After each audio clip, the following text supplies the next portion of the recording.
Amen. Dito naman tayo sa love chapter ng Corinthians.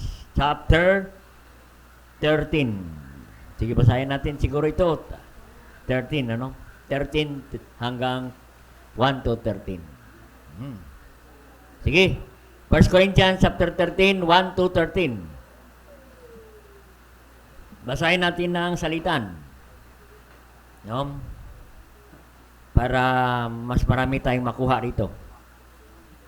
Ang sabi ng verse 1, "Do I speak with the tongues of men, and of angels, and of not charity, I am become a sounding brass, or tinkling cymbals.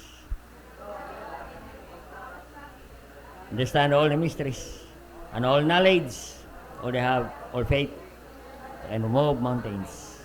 Have not charity, I am not nothing. And though I bestow all my goods to feed the poor, and though I give my body to be burned, have not charity, it profiteth me nothing.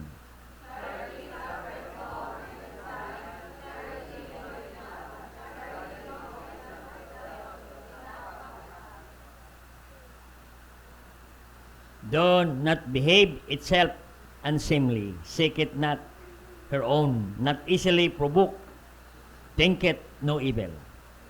Rejoice not in iniquity, but rejoices in truth. Bear it all things, believe all things, hope all things, endure it all things. It shall fail, there shall be times shall cease, but in every knowledge it shall be vanished away. For we know in part, and we prophesy in part. Perfect is come, and his part shall be done away. When I was a child, I speak as a child, I understood as a child, I thought as a child. But when I became a man, I put away childish things. Now see through the glass darkly, but the face now apart, and they shall know even I am known. Sabay-sabay natin basahin ang verse 13. And now abideth faith, hope, charity, 3, but the greatest of these is charity.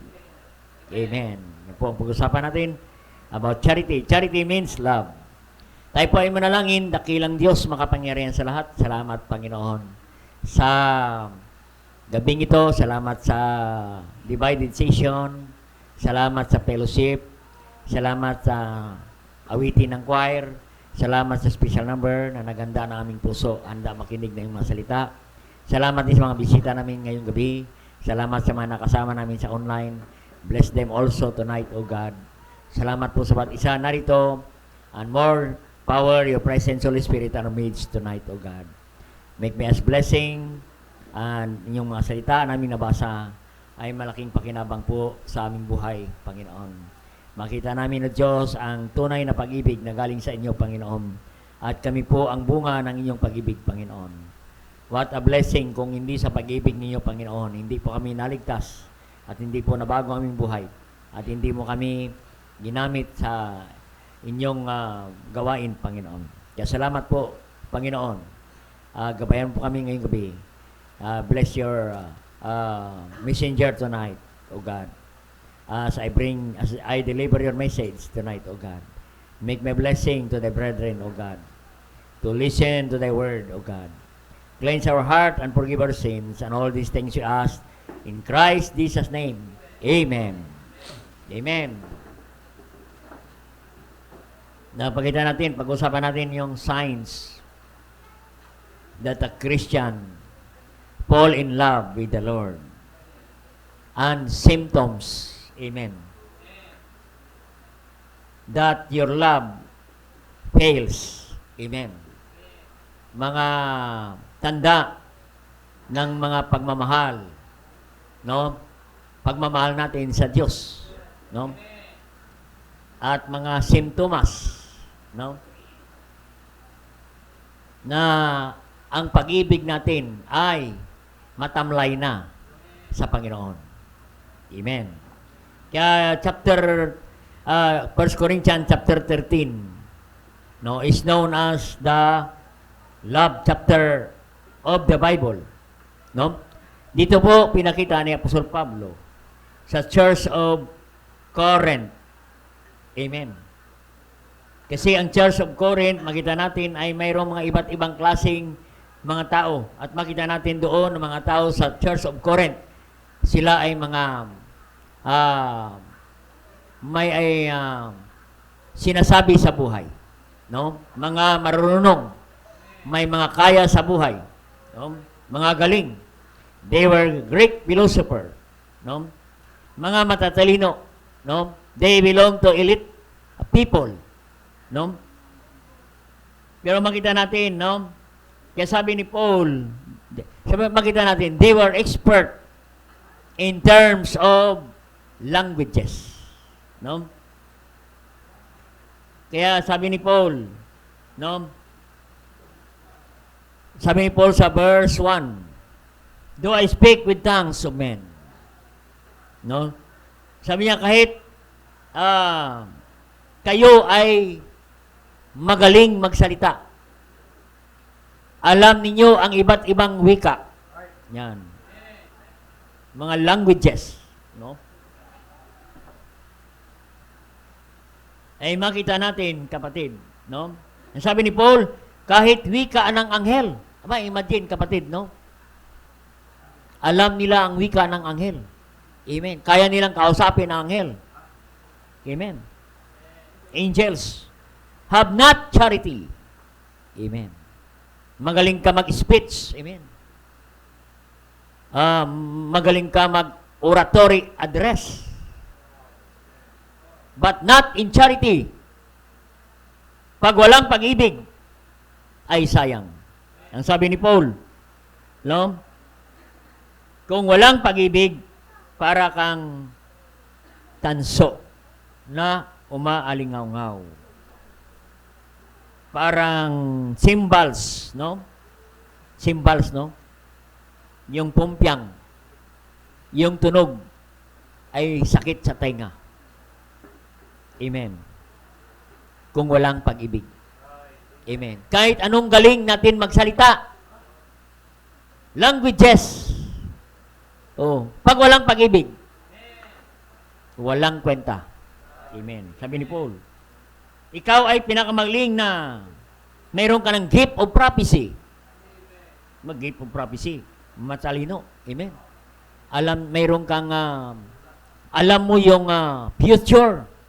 Kabisado mo yung book of Revelation. Alam mo yung the doctrine of the last days. Alam mo yung the doctrine of eschatology. The doctrine of the last days, the doctrine of the coming of the Lord Christ. Kabisado mo ang Biblia kung walang pag-ibig. Sayang, sabi ni Pablo. Kahit magkaroon ka ng iba't ibang talino, sabi rito, no? You understand mysteries, knowledge. Sa'yo na ang lahat ng kaalaman. At lahat ng panampalataya. At dahil sa iyong panampalataya, kaya mong sabihin sa bundok, no? Na ang bundok lilipat. Napakatinding panampalataya.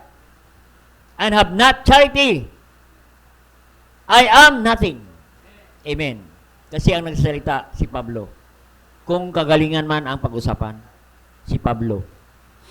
Pero sabi ni Pablo, I am nothing. No? Without love.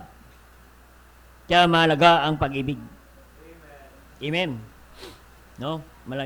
Kaya niya, sa verse 3, kahit ibigay ko ang lahat ng aking kayamanan, pakainin ko ang lahat ng mga mahirap sa buong mundo. Sabi niya sa verse 3. At ibigay ko ang aking katawan para ipasunog. Kung walang pag-ibig.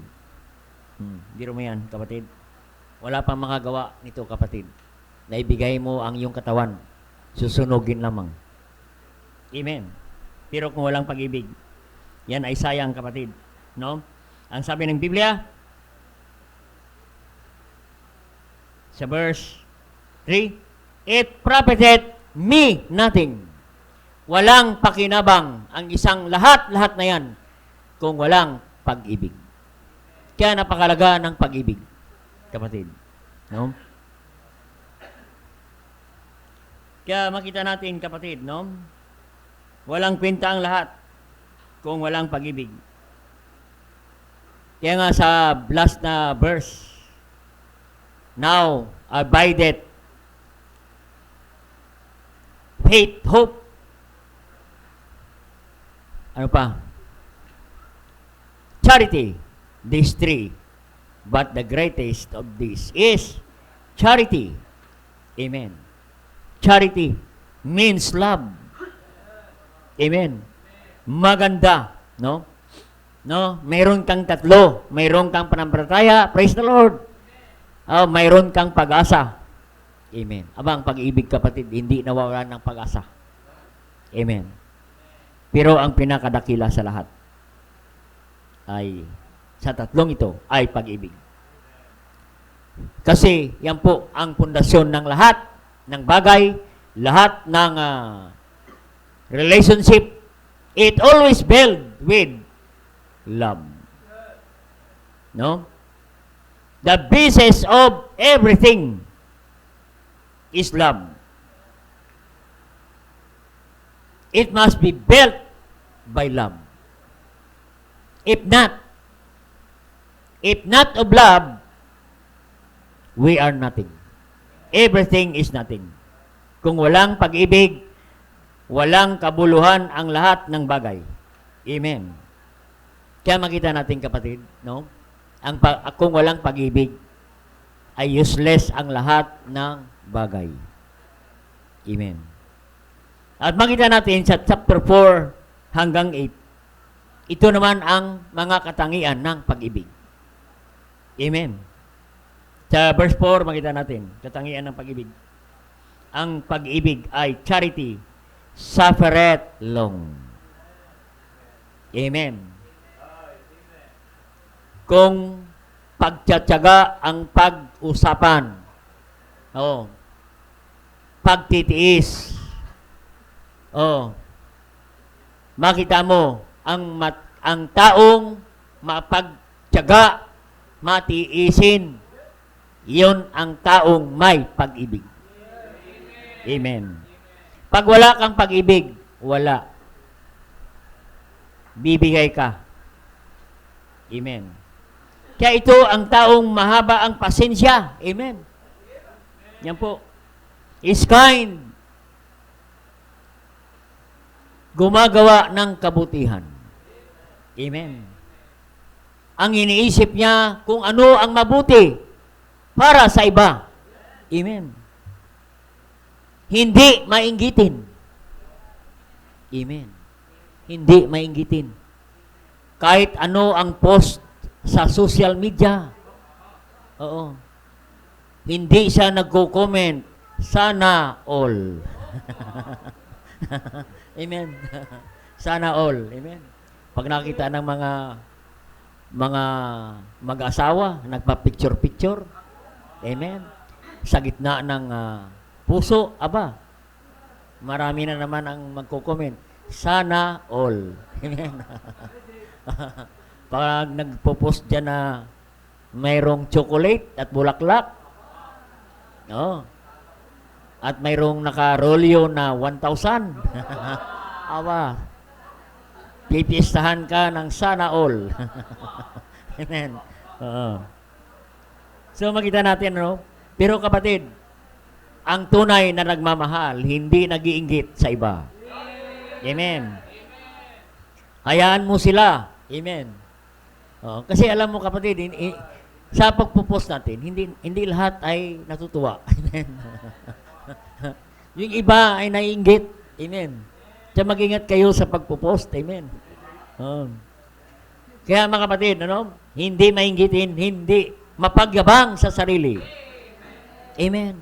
Aba, pag walang pag-ibig, siya lagi ang magaling, siya lagi ang marunong, tinamaan ng magaling. Si Mr. Magaling na. Amen. So makita natin, kapatid, hindi siya mayabang. Amen. Hindi siya magmataas. Amen. At siya ay may magandang asal. Yan po, no?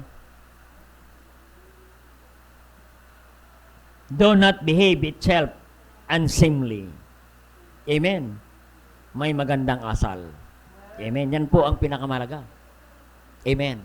Maganda ang kanyang attitude. Napakalaga ng attitude sa ating buhay. Amen. Oo. Kasi pag wala kang pag-ibig, nasisira ang iyong attitude. Amen. Hindi makasarili. Amen. Yan. Saan natin makita yan? Not wanted, not itself. It is not pop up. No? Ano pa? Not seeketh her own. No? Hindi makasarili. Not easily provoked. Oh, makita natin kapatid. Yung provoke. Anong ibig sabihin ng provoke? Hindi madali mapikon. Mainis, magagalit. Kunting bagay lang, galit na. Amen. Pero ang taong pag-ibig, nako, amen. Maiinis ka dahil hindi siya nagagalit. Ikaw ang mainis. Ano ba ang taong ito hindi nagagalit? Amen. Pinuprovoke ko na, hindi pa rin nagagalit. Kasi nagmamahal eh. Amen. Nagmamahal. No. Kahit anong sabi mo sa kanya, hindi siya naiinis, hindi siya napipikon. No. Kahit sabihin mo pa niyang pangit, wala yan. Maganda ang pandinig niya. Amen. Yan po. No? Not easily provoked. Hindi siya matampuhin. Amen. Yan pa siya dyan. Thinketh no evil. Hindi siya mahilig magmarites. Merong meaning yan eh. Ano? Master of arts. Ano pa yan may ari yan eh. Ano? Makita natin kapatid. No? Ano pa? Hindi siya nag-enjoy sa kasalanan. Yan. Rejoice not in iniquity. Amen. But rejoiceth in truth. Masaya siya sa salita ng Diyos. Amen. Masaya siya na nagbabasa ng salita ng Diyos. Amen. Kapag taong in love, oo, nagbabasa yan ng mga love letter. Amen. Kahit punit-punit na, binabasa pa rin. Amen. Pag in love ka sa Diyos, amen. Oo. Binabasa mo lagi ang kanyang love letter. This is the Word of God. Amen. Yan, ano pa? Bear it all things. Aba? Bear it all things. Amen. Ang taong in love, oo, marunong magdala. Kahit bigo na, ngumingiti pa. O, kahit may problema, o, hindi mo makitaan, no, na mayroon siyang dala-dalang problema. He beareth all things. Kaya niya dalhin. Hindi mo siya mahalata na siya ay may kabigatan, may kabiguan. No? Yan po ang taong nagmamahal. No? Bear it all things, endure it all things. Kung pagtitiis ang pag-uusapan itong taong in love sa Diyos. Oo. Siya ang mas matiisin pa siya sa mga Jehovah. Kaya niya magtiis hanggang wakas. Amen. Oh, kasi yan ang kaligtasan ng mga Jehovah. Ang magtiis hanggang wakas, maliligtas. Amen. So, makita natin kapatid, no? Matiisin siya sa lahat ng bagay. And verse 8, ito. Magandang verse 8. charity never faileth. Amen. Charity never faileth. Amen. Yan ang pag-uusapan natin ngayon. Amen. Verse 8. No? Ang pag-ibig ay hindi pumapalya. Hindi sumasablay. Yan. Yan. Kaya paano natin malaman na ang pag-ibig natin sa Panginoon ay hindi pumapalya? No. Kasi pag mawala ang pag-ibig mo sa Diyos, unti-unti nawawala ang pag-ibig mo sa Diyos, no? Malaman mo yan. No? Ang puso natin ay pumapalya. Amen. Medically speaking, ang pagmomonitor ng heartbeat ng tao. Amen. Makita mo kung yan ay fail na, bagsak na. Amen. Pag tumitibok pa ang puso, meron kaming kasama dati, sabi niya sa akin, last week nagkita kami. Sabi niya, na-stroke siya. Dinala sa ospital na mamahalin. Tapos doon siya sa ICU. Nakita niya sa monitor ang kanyang puso. 3 araw na sa doon sa ICU. Tinitingnan niya ang monitor. Ang puso niya ay gumaganyan pa. Gumaganyan pa. Oo. Sinabi sa doktor, ilabas niyo na ako. Kasi nakita ko na ang puso ko. Aktibo na. Tumitibok na. Oo. Kasi pag ang puso natin ay bagsak na, flat na yan. Flat. Oo. Kaya pag tumitibok, gumaganyan, umaangat. Pag ganyan, wala nang tibok. Ang tawag yan, tigok. Oo. Sabi niya, alisin niyo na ako rito. Mamamatay ako rito sa ICU. Malaki ang bayaran niya. Amen. Sabi niya sa akin, akala siguro ng doktor, hindi ko alam magbasa ng monitor. Kaya inilabas nila ako. Imagine, 35,000 ang sa ICU. Ay 3 araw na sa doon. Nang puso niya ay okay naman. Amen.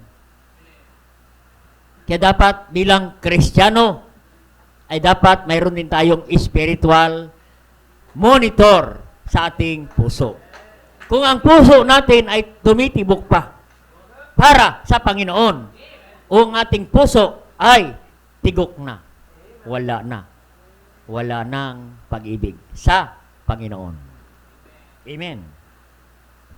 Kaya makita natin ang simptomas kung ang ating puso ay bagsak na. Fail. Symptoms of our love is fails. No? Fail. Failure na. Kaya dito po makita natin ang mga sintomas, no? Na ang pag-ibig natin ay unti-unti na bumabagsak. Lumalamig. No, symptoms that you are not full in love to the Lord. Your love to the Lord is fail. Fail na. Bumabagsak na. Yan. Yan po. Paano natin yan mamonitor? Ang ating puso, ang ating pag-ibig. Kung mayroon pa tayong pag-ibig sa Panginoon, we are full in love or fail our love to the Lord. So, ano makita natin, kapatid? Aralin natin ngayon. Kasi sabi ng Biblia, ang nagmamahal ay hindi pumapalya. Love, charity, never faileth. Pag wala ang charity, our heart fail. So, ano ang makita natin? Sintomas. No? Na tayo ay bagsak na ang ating puso sa Panginoon. Nawala na ang ating pag-ibig sa Panginoon. So, number one reason. Number one, no, full of excuses not to attend church.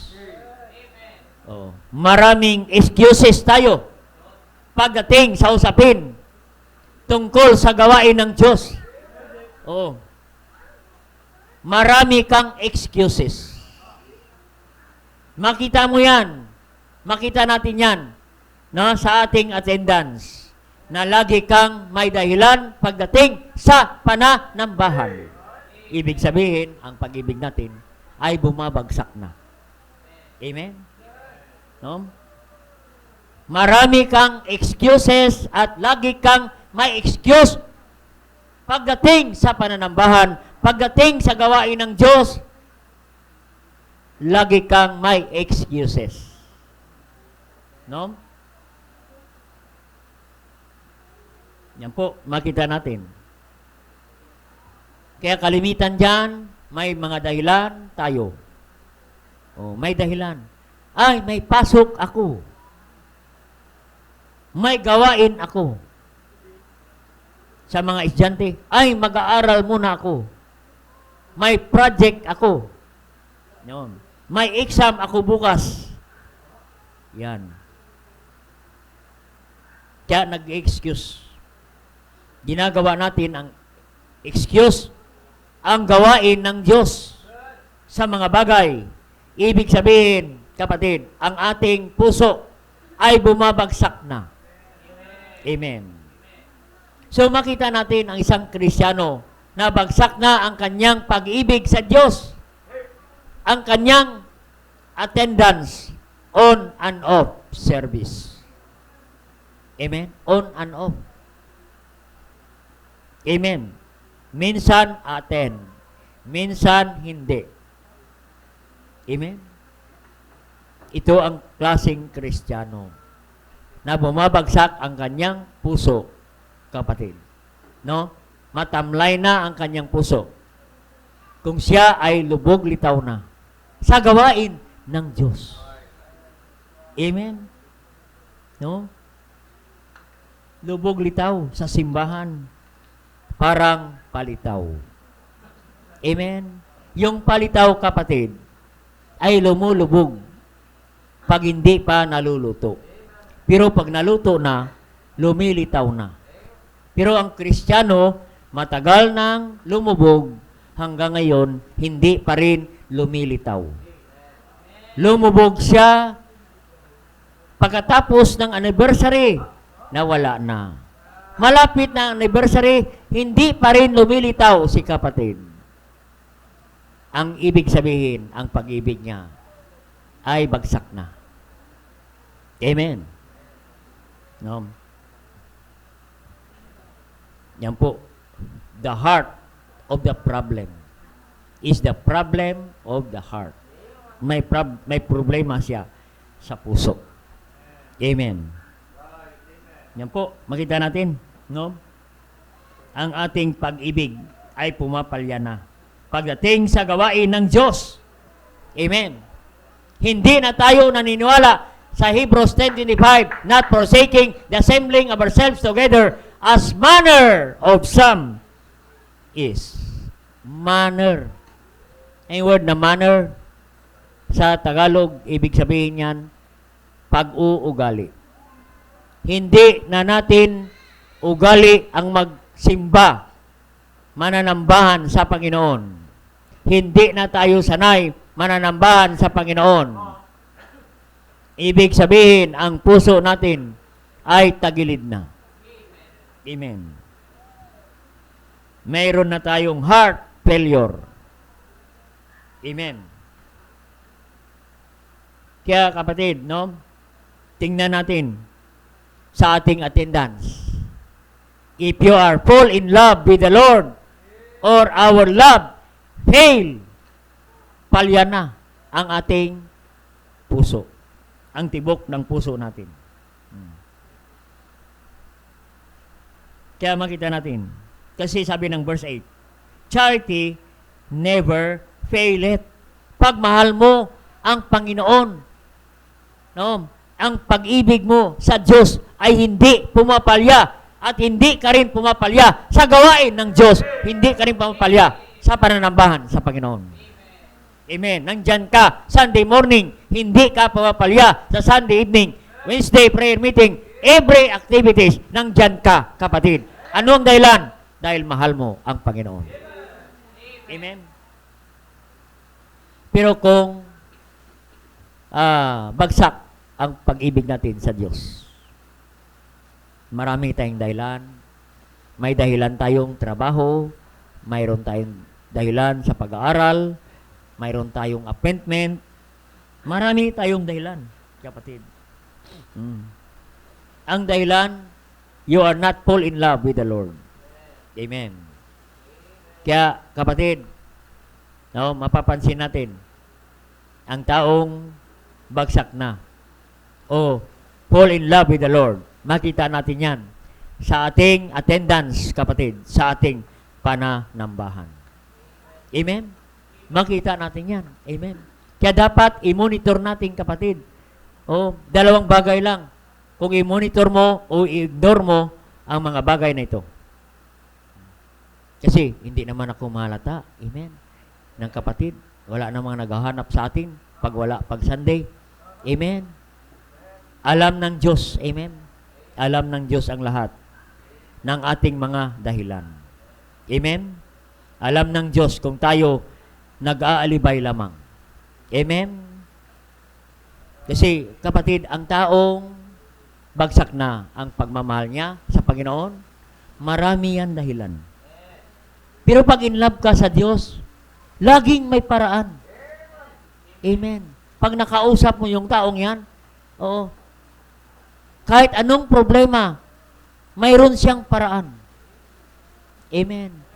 May problema sa pamasahe, may paraan siya. May problema sa sasakyan, may paraan siya. Lahat, basta nagmamahal, may paraan. Amen. May paraan. Oo. Kahit bituin sa langit, kaya niyang kunin. Dahil sa pagmamahal sa iyo. Biro mo yan, kapatid. Pero yung walang pag-ibig, wala, kapatid. Kahit chocolate, hindi ka makatanggap. Okay, salamat po sa Panginoon. Number 1. Number 1 pa lang yan. Amen. Number 1. No. You have so many excuses. Nandiyan po. Punong-puno ng excuses not to attend church services. Full of excuses. Number 2. Yan. Get easily offended. No. Get easily offended. Kanina sa ating point number 1, no, ang Kristiyano na bagsak ang kanyang pagmamahal sa Diyos, ay makita natin marami siyang dahilan. Amen. Kaya ang sakit niyan ay alibitis. Ba, alam na ni Bravo, alibitis. Oo. Ang pangalawa naman, get easily offended. Yan naman ay appendicitis. Madaling ma-offend. Madaling mapikon. Madaling magalit. Amen. Yan po. Kaya ang kapatid, no, ang nagmamahal sa Diyos, oh, matibay ang dibdib. Amen. Kasi kapatid, ang bagsak na pag-ibig sa Panginoon, get easily offended. Amen. Easily offended, madali ma-offend. Mapagalitan lang. Amen. Masagi mo lang ang kanyang ego. Aba, na-open na. Hindi nadadalo sa pananambahan. Hindi na ma-attend sa kanyang ministry. Yan po. Ano? Madaling ma-open. Amen. Madali ma-open sa preaching. Amen. Magpipreach ka lang ng giving. Aba, binanggit mo lang si Malakay, galit na. Amen. Offended na agad kay Malakay. Kawawa naman si Malakay. No, samantala Kapatid, tinuturoan tayo ni Malakay kung paano tayo ibe-bless ng Diyos. Tinuturoan tayo ni Malakay, kapatid, ang sabi niya, kung ibigay mo lang ang iyong ikapo, bubuksan ng Diyos ang durungawan ng langit at ibuhos ang mga pagpapala ng Diyos. Masalamat, no? Magpasalamat tayo kay Malakay. Amen. Dapat hindi tayo ma-offend. Kasi siya ang susi. Ang kanyang tinuturo ay susi ng pagpapala. Amen. Kaya kapatid, no? Kung madali kang ma-offend, no? Mahirap ang blessing ng Diyos. Amen. Kaya mahirapan ka sa buhay. Amen. Hindi ka masaya sa iyong buhay, Kristiyano, kasi hindi ka masaya sa pagbibigay kasi na-open ka palagi sa larangan ng pagbibigay. Amen. Lahat ng creation ng Diyos, God created all things to give. He created sun to give. He created moon to give light. He created air for our oxygen. Everything God created is to give. Maging ang nilalang ng tao. Lahat to give. May nag-invento ng ilaw to give light. May nag-invento ng electric fan para to give air. Amen. May nag-invento ng sound para makarinig kayo ng sound. Amen. Napakalaga ng sound sa simbahan.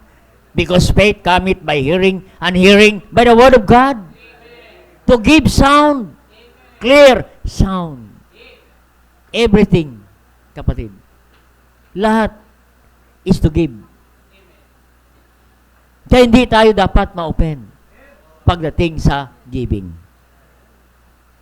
Amen. Dapat maging masaya tayo sa pagbibigay. Kasi sabi ng 1 Corinthians 9:7, God loveth a cheerful giver. Cheerful. Amen. Masaya ka. Amen. Not careful or control giver. Amen. Yung control and careful giver, ito ang mga Kristiyano na kuripot. Amen. Kaya hindi sila masaya. Amen. Pati ngiti, tinitipid. Amen. Salamat ang Diyos, hindi tayo tinitipid. Amen. Sa paghinga lamang, kapatid, isipin mo kung hindi ka matapat, tipirin ng Diyos ang paghinga mo. Ba, mahirapan tayo sa kakasinghot. Amen. Ay kung sisingilin ka ng Diyos, bawat hangin na mahinga natin, malaki ng babayaran natin, kapatid. Oo.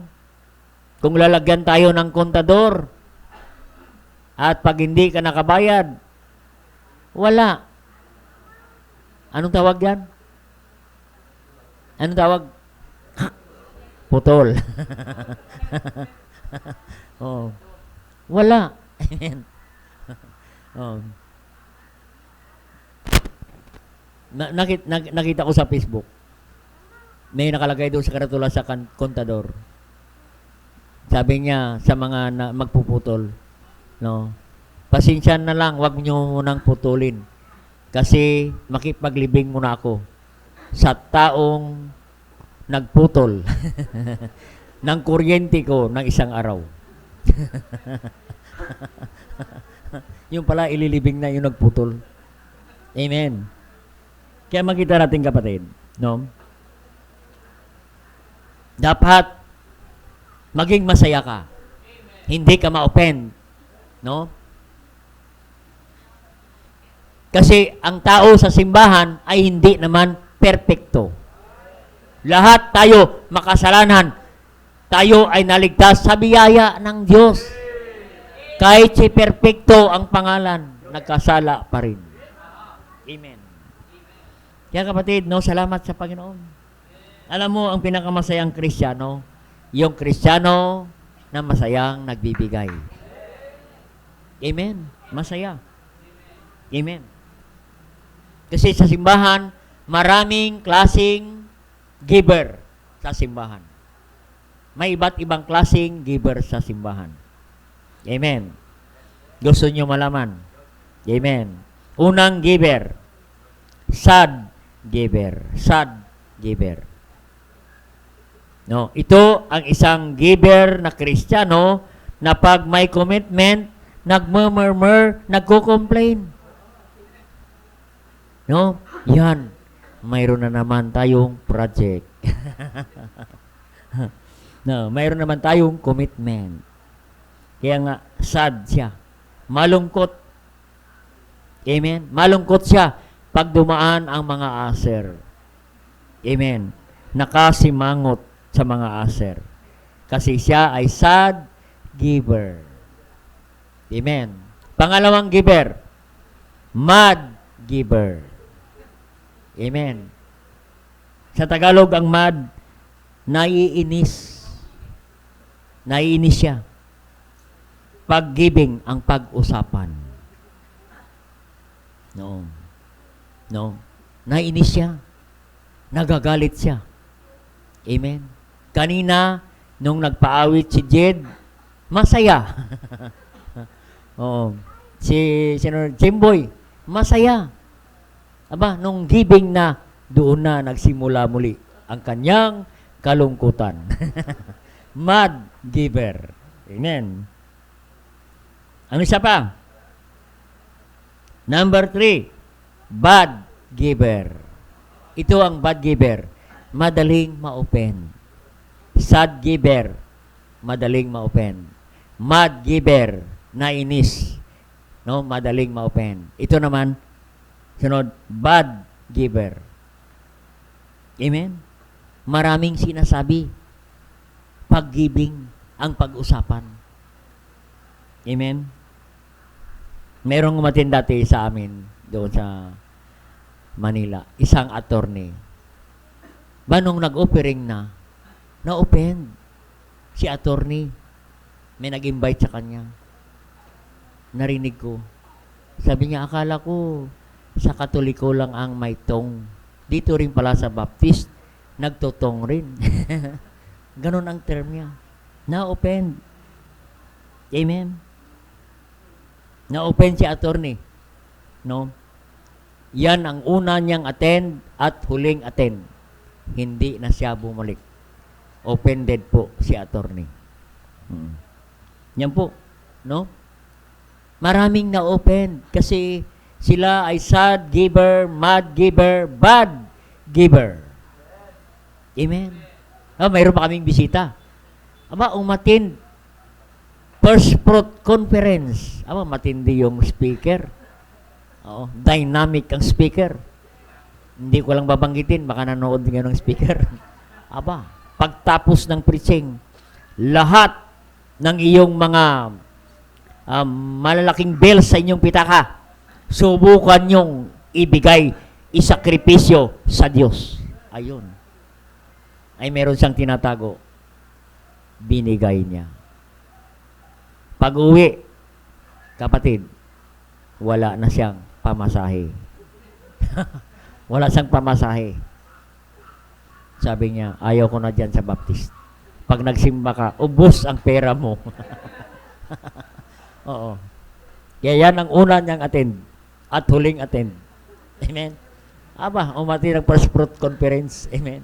Matindi ang speaker, kapatid. Matindi ang speaker eh. Tumatalsik yung laway ng speaker. Kami lahat. Binigay namin lahat. Pero karamihan sa amin pinagpala ng Diyos. Ay sabi ko kung hindi na open yung taong yan, siguro ngayon pinagpala na ng Diyos. Kasi madaling ma-open. Amen. Ang isang pinakamagandang giver sa simbahan. No, hindi sad giver, mad giver, bad giver. Ang pinakamagandang giver sa simbahan ay glad giver. Masiyahin na giver. Hindi yan basta-basta ma-open. Amen. Oo. Pag-giving ang pag-usapan. Oo. Nagtatago lang yan sa poste, pero hindi siya na-open. Oh, may mga speaker kasi namin ganyan. Opo, ikaw, nagtatago ka sa poste. Pakita ka, pakita ka. Inaanting ka ng speaker. Nagtatago ka, pag giving ang pag-usapan, kumukover ka sa poste. Kasi yung church namin dati, maraming poste. Pagka medyo pwede ka magtago ng mukha. Pag ayaw mo ng speaker. Amen. Kaya kapatid, maalaman mo na ang Kristiyano ay mayroong heart failure na get easily offended. Amen. Madali siyang ma-offend. Pero ang nagmamahal sa Panginoon, masaya. Basta salita ng Diyos, kapatid. Hindi siya na-offend kasi ang salita ng Diyos, kapatid. Kaya nga sabi ni Paul kay Timothy, preach the word in season, out of season, rebuke, reproof. Amen. Pagalitan mo, sawayin mo. Amen. Reproof. Amen. Yan po ang salita ng Diyos. With long suffering. Amen. Yan po. Yan ang pangalawa. Ang taong bagsak na ang pagmamahal niya sa Panginoon ay may sakit na alibaitis and appendicitis. Yung pangatlong symptom na tayo ay bagsak na ang ating pagmamahal. Pumapalya na ang ating pagmamahal sa Panginoon. Kasi sabi ng Biblia, ang tunay na nagmamahal, love, charity, never faileth. Hindi bumabagsak, hindi pumapalya. Amen. Yan po ang pangatlo. Na simptomas na tayo ay unti-unti na nawawala ang ating pagmamahal sa Panginoon. Number 3, giving leftover to the Lord. Yan. Ang binibigay natin sa Diyos ay mga tira-tira lamang. Laging huli ang Diyos. Amen. Tira. Yung mga tira-tira na lang, yan ang binibigay natin sa Diyos. Leftover. Ang binibigay natin sa Diyos. Binibigay natin sa Diyos, mga tira-tirang araw. Tira-tirang oras. Amen? Binibigay natin sa Panginoon. Yung mga tira-tira nating pagbibigay, amen, gastos ka dito, gastos doon, tapos ang natira, Lord, 10 pesos na lang. Sorry po, Lord. 10 pesos na lang ang natira. Amen? Dapat unahin mo ang Diyos para unahin Kanya. Amen? Yan po. Leftover. Inuubos natin ang ating lakas sa labas, sa trabaho, sa negosyo, sa pag-aaral. Ubos ang ating kalakasan. Ubos na. Mula Lunes hanggang Sabado, ubos ang lakas natin. Pagdating sa gawain ng Diyos, wala na tayong natirang lakas. Pagod ka na. Matamlay ka na. Lupay-pay ka na at wala ka ng sigla. Yan. May sakit ka na. At nagsakit-sakitan ka na. Yan ang mahirap. Amen? So makita natin, naging matamlay na tayo. Pagdating sa gawain ng Diyos, amen? Kaya pagmahal mo ang Diyos, magreserba ka ng oras para sa Panginoon. Bigyan mo naman ng time ang Panginoon. Amen? Binigyan tayo ng 24 hours a day, 7 days a week, equals 168 hours for a week. Amen? Ilan oras ang binigay mo sa Diyos? Amen? Sa 168 hours na yan? Amen? Ilan lang ba ang na-spend mo na time para sa Panginoon? Baka inubos na natin ang oras natin sa Panginoon, naubos na ang ating lakas, at pagdating sa gawain ng Diyos, wala ka ng lakas, wala ka na, matamlay ka na, pagod ka na, kapatid, wala ka ng sigla, at wala ka ng gana. Amen? Kaya i-reserve natin mag-reserve ka ng kalakasan. Amen? No? Ganon din sa mag-asawa. Amen? Oh, wag lang puro trabaho. Aba, mag-reserva naman kayo ng lakas, ng oras para sa iyong mga anak, sa iyong asawa. Amen? Kaya minsan hindi na kayo makausap dahil sobrang pagod na. Amen? No? Galit na kayo kay Mrs., galit na kayo kay Mister. Kasi wala na, puro pagod. Amen? Magbigay naman tayo ng extra panahon para sa Diyos, para sa pamilya, para sa mga asawa, asawang babae, asawang lalaki. Amen ba? Amen? Kaya salamat sa mga misis na natatanggap ng chocolate ngayon. Amen? Pwede pa kayo magpahabol.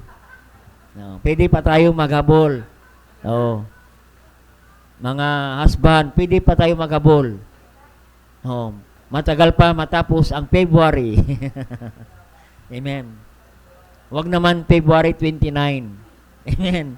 Tapos na ang love month. Amen. Makita natin kapatid, no?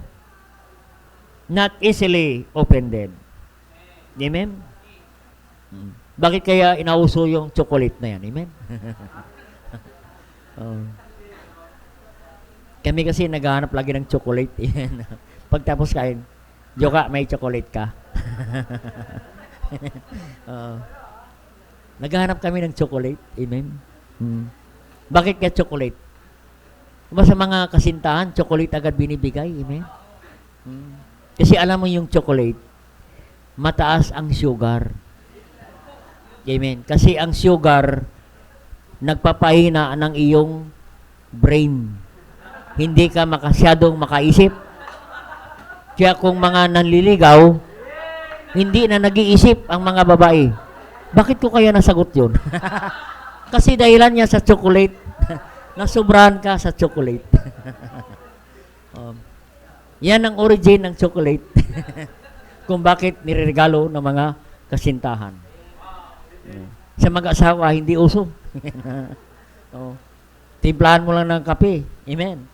Ay higit pa sa chocolate. Amen. Kaya give your best to the Lord. Give your best to your family, to your wife. Amen.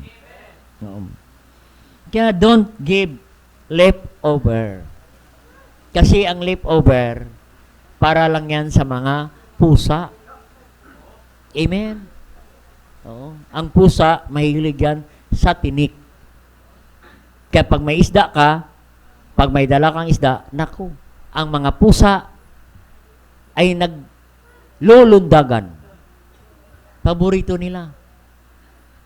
Amen? Ang aso, mahilig naman sa mga buto. Amen? Aba, wag naman bigyan natin ang Panginoon ng ganyan. Amen? Treat God as God, not a dog. A dog is for leftover. But for God, give the best as you can. Amen. Kaya giving leftover to the Lord. Yan ang mga Kristiyano na matamlay sa pag-ibig na sa Panginoon.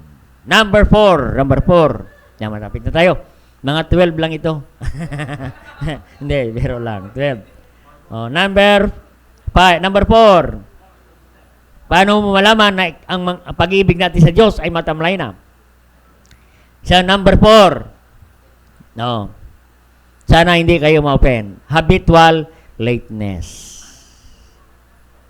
Ugali nating laging nalilate. Kahit saan, transaksyon, appointment, lagi tayong late. Ba, hindi magandang pag-uugali yan, kapatid. Sign yan na hindi na tayo nagmamahal sa Panginoon. Kung lagi tayong late. Late, kapatid. Amen? Late. No. Kaya nung team ng 2008, no? Don't be late. 2008. Yan ang ano ng si BBC ano eh. 2008. 2009 na. Amen. Come on time. 2009. Ay, nag-2010 na. Amen. 2010 na. Nag-iisip na naman kung ano ang team na maganda. Oh. Late again. 2010. Wala. Amen. Mula 2008, late 2010, hanggang 2010, late again. Ay, mga kapatid, no? Kaya pag lagi tayong late, anong ibig sabihin ng late? Lost all the excitement. Nawawala ang iyong excitement. Nawawala ang iyong sigla. Amen? Maganda, excited ka pagdating sa gawain ng Diyos. Excited ka sa pananambahan. Katulad ng sabi ni David sa Psalm 122 verse 1, I was glad when they said unto me, let us go into the house of the Lord. Amen? Masaya ka pumunta sa simbahan para ang kapitbahay mo, aba, bakit yan masaya pag Sunday? Saan kayaan sila pumupunta? Aba, dapat masaya ka. Amen? Huwag yung pagtingin mo sa bintana, madaling araw, parang parang maambon. Babalik ka naman sa higaan. Oo. Pag maganda naman ang sikat ng araw, hawakan mo naman ang liig, parang medyo mainit. Baka may sinat akong konti. Balik na naman. Amen. Kaya nalilate tayo, kapatid. Yan po ay habitual lateness. Habitual lateness is not healthy. Amen.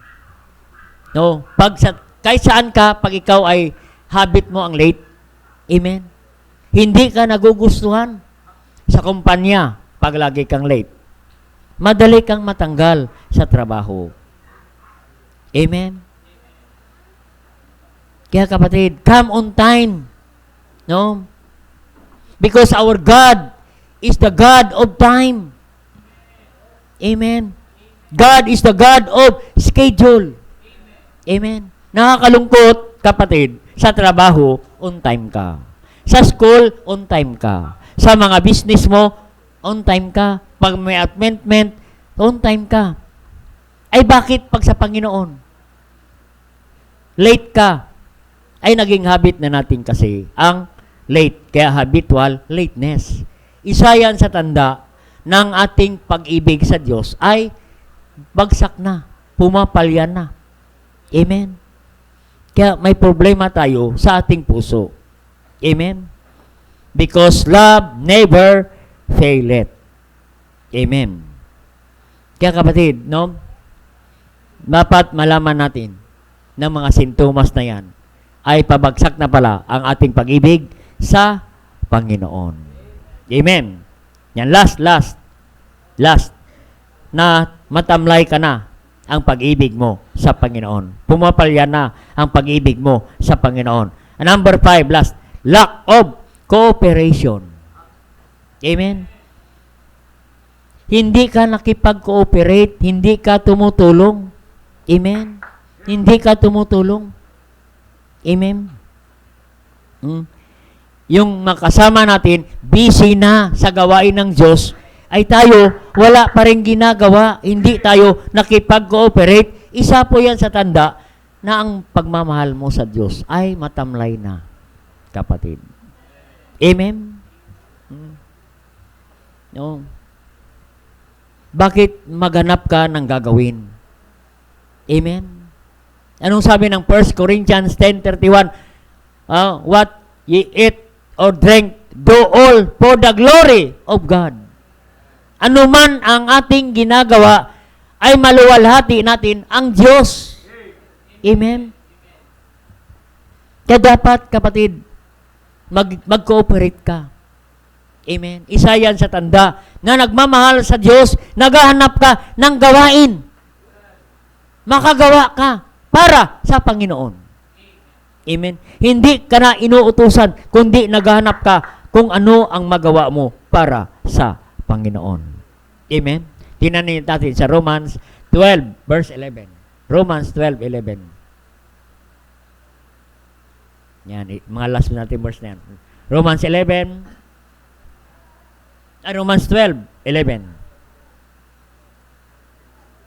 Not slothful in business. Fervent in spirit. Aba, dapat masigla ka. Amen. Hindi ka matamlay. Amen. Fervent in spirit. Mainit ang pagmamahal mo sa Diyos. Sabi rito, serving the Lord. Rejoicing in hope. Masaya ka na naglilingkod sa Diyos. Kasi ang paglingkuran natin, kapatid, hindi kayo naglilingkod kanino man sa pastor, kanino man sa simbahan. Naglilingkod tayo sa Panginoon. Sabi rito, serving the Lord, not slothful. Huwag tayo maging tamad pagdating sa gawain ng Panginoon. Be cooperative. Ipakita natin na mahal natin ang Diyos. Amen? Yan po. Sa Romans 12 verse 11. Paglingkuran natin ang Diyos. Amen? Para matuwa ang Diyos sa atin. Amen? Huwag tayong maging tamad. Amen? Maging masipag ka. No? Sa trabaho, masipag ka. Sa business, sa labas, sa school, masipag ka. Ay pagdating sa gawain ng Panginoon, sipagan mo pa rin. Amen? Sabi ng Biblia, not slothful. Ayaw ng Diyos ng tamad. Anong sabi ng 2 Thessalonians 3 verse 10? Ayaw ng Diyos ng tamad. Amen?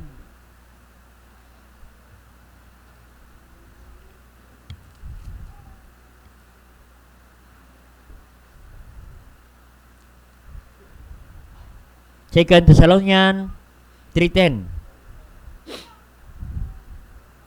For even we were with you, this we commanded you. Utos ng Diyos. Sabi ni Paul, commanded you. If any would not work, neither should he eat. Amen? Yung mga ayaw magtrabaho, aba, huwag mong pakainin. Amen? Ba, nakakalungkot. Wala ng trabaho, titimplahan mo pa ng kape. Lalong sumigla. Amen. Na wala namang ginagawa. Amen. Anong sabi diyan sa verse 11? For we hear that there are some which walk among you disorderly. Amen. Ang taong lack of cooperation sa gawain ng Diyos ay sabi niya, disorderly. Working not at all. Hindi siya gumagawa. Amen. Sumisimple siya pag may gawain. But are busy bodies. Busy bodies. But nothing accomplished. Amen. Kaya sabi ni Pablo, huwag mong pakainin ang tamad. Amen. Sabi ng Biblia. Pero ang tamad, napakalakas kumain. Amen. Oo. Yan po. Ano? Ano pang verse natin? Oo. Pag tayo magtrabaho sa Diyos, amen, God will reward our labor. Salamat, mayroong nag-labor of love. Amen. Wala tayong pasweldo, pero I believe ang Diyos ang magbigay ng sweldo. Tingnan natin sa verse. 1 Timothy 5:18. 1 Timothy 5:18. For the scripture said, thou shalt not muzzle the ox that treadeth out the corn. Amen? Ang baka na nagtrabaho, hindi mo pwedeng hindi pakainin. Pakainin ka ng Diyos. Pag masipag ka, hindi ka gugutumin ng Diyos. Yan ang sabi ng Biblia. Amen? Bakit? and the laborer is worthy of his reward. Pag ikaw ay mag-labor sa Diyos, God will reward. Kaya nga, yung awitin ng choir, your work and labor is not in vain. Amen. Yung mga ginagawa natin sa Diyos ay hindi maari na walang kabuluhan. Amen. Ang sabi ng 1 Timothy 6 verse 10, God is not unrighteous to forget your labor of love. Amen. God will reward. Amen. Yan po. Lack of cooperation. Be cooperative. Maging masipag ka sa gawain ng Diyos. Because God will bless your service, your labor. God will not forget your labor. Your labor is not in vain in the Lord. Amen. God will vindicate all your labor. God will reward. Amen. Yan po. Kaya love never faileth. Nawa ang pag-ibig natin sa Diyos ay hindi pumapalya. Kasi ang pumapalya, kapatid, ang symptom ng pumapalya, ano kanina? Full of excuses. Get easily offended. Giving God leftover. Ano pa? Habitual lateness and lack of cooperation. Our love fails. Nawa ang pag-ibig natin hindi matamlay. Dapat maging masigla ang ating pag-ibig pagdating sa gawain ng Panginoon. Nandoon ang pagpapala ng Panginoon. Love never faileth. Nawa hindi papalya ang pag-ibig natin sa Diyos. Amen. Kaya i-note natin ang mga simptomas sa ating buhay Kristiyano. Tayo po manalangin. Dakilang Diyos, Ama sa langit, thank you God for your great message tonight, O God. Pinakita niyo sa amin, Panginoon, ang tunay na nagmamahal sa iyo ay hindi pumapalya. Wala kaming excuses, wala kaming dahilan, kundi marami kaming paraan. Hindi kami madaling ma-offend, kundi kami, Panginoon, nagpapatuloy sa gawain ng Panginoon. Binibigay namin ng priority ang Diyos. Hindi namin binibigyan ng tira-tira ang Panginoon. Kaya bang tinutugtog at panyaya kung ang Diyos nangusap sa atin? The love of God never faileth. Charity never faileth. We have faith, we have hope, and the greatest of this is love. How much we love the Lord. Pagbagsak ng pag-ibig natin sa Diyos. Amen. Bagsak na rin ang ating attendance sa Panginoon. Binibigay natin sa Diyos mga tira-tira lamang. Madali tayong ma-offend. Hindi tayo interesado pagdating sa gawain ng Panginoon. Hindi tayo nakipag-involve sa gawain ng Panginoon. Yan ang mga tanda na tayo ay matamlay na ang ating pag-ibig sa Panginoon. Why not renew tonight your commitment to have fervent love in serving the Lord? Because